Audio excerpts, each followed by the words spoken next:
Pernahkah koruptor di Indonesia divonis mati?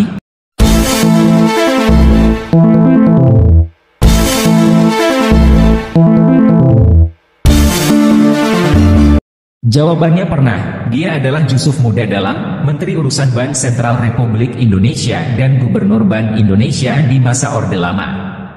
Jusuf Muda Dalam adalah seorang politikus yang menjabat sebagai Gubernur Bank Indonesia pada 1963. Di tengah karirnya yang tengah melejit, Jusuf Muda Dalam sempat tersandung beberapa kasus penting, salah satunya korupsi. Dia juga menjadi salah satu menteri yang masuk ke dalam daftar nama pejabat tinggi yang dilengsarkan karena dianggap berhaluan kiri atau komunis. Akhirnya, Jusuf Muda Dalam ditangkap pada 18 Maret 1966. Setelah melewati persidangan, didapatkan hasil bahwa Jusuf Muda Dalam resmi dinyatakan bersalah atas 4 dakwaan, yaitu subversi, upaya menjatuhkan kekuasaan, korupsi, menguasai senjata api secara ilegal, dan perkawinan yang dilarang undang-undang. Jusuf Muda Dalam kemudian divonis hukuman mati yang akan dilakukan pada 9 September 1966. Teguh Jusuf Muda Dalam lahir di Sigli, Aceh, 1 Desember 1914. Pada 1936, Jusuf Muda Dalam memutuskan pergi ke Belanda untuk menempuh pendidikan sekolah dagang di Economische Hogeschool. Selama berada di Belanda, selain menjadi mahasiswa, Jusuf juga terlibat dalam gerakan bawah tanah untuk menentang fasisme pemimpin Nazi Jerman, Hitler, pada 1943 hingga 1944. Selain itu, ia juga menjadi wartawan dari harian De Waarheid milik Partai Komunis Belanda.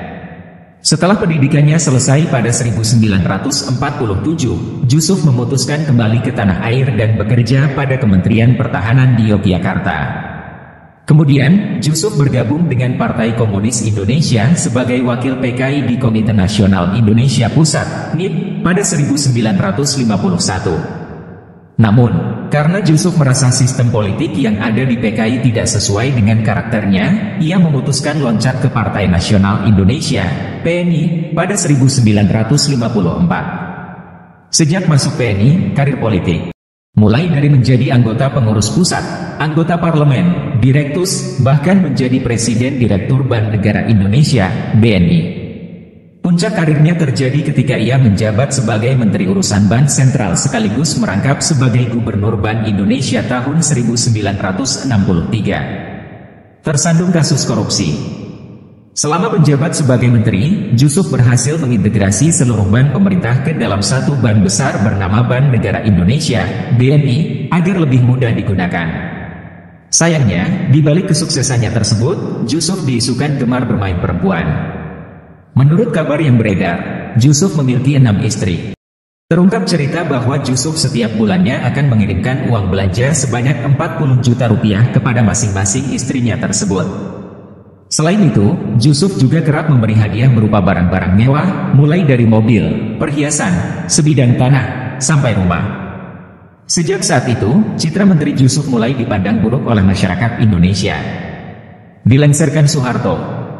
Belum berhenti di situ, nama Jusuf Muda Dalam juga ternyata masuk ke dalam daftar pejabat tinggi yang harus ditangkap karena diduga menjadi pendukung komunis. Daftar tersebut dibuat oleh Menteri Panglima Angkatan Darat Letnan Jenderal Soeharto pada 1966. Di samping memburu para antek PKI, Soeharto juga membentuk tim penertiban keuangan atau Pekunek yang diketuai oleh Mayor Jenderal R. Suryo. Tugas tim ini adalah mengumpulkan data-data penyelewengan uang negara.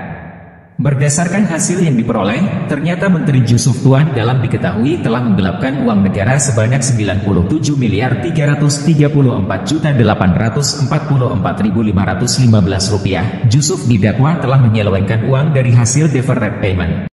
Deferred payment adalah kredit luar negeri dalam jangka waktu 1 tahun yang digunakan untuk mengimpor barang-barang. Setelah ditelusuri, ternyata barang-barang yang diimpor tidak membawa manfaat banyak bagi rakyat Indonesia. Sebaliknya, barang-barang ini ternyata sudah dijadikan bahan spekulasi untuk berdagang, seperti skuter dan barang-barang mewah lainnya. Divonis hukuman mati. Pada 18 April 1966, tim pemeriksa Pusat Komando Operasi Pemulihan Keamanan dan Ketertiban, Kopkamtib, menerbitkan surat penangkapan dan penahanan untuk Jusuf. Tidak berselang lama, tepatnya tanggal 30 Agustus 1966, sidang perkara mulai dilakukan di Gedung Bappenas. Didatangkan sebanyak 175 saksi di pengadilan untuk membuktikan apakah Jusuf Muda dalam dinyatakan bersalah atau tidak. Berdasarkan hasil sidang, Jusuf pun didakwa bersalah dalam 4 perkara besar, yaitu tindak pidana subversi, korupsi, tindak pidana khusus menguasai senjata api ilegal, dan perkawinan yang dilarang oleh undang-undang. Pada akhirnya, Jusuf Muda dalam resmi dijatuhi hukuman mati oleh pengadilan dan akan dieksekusi pada 9 September 1966.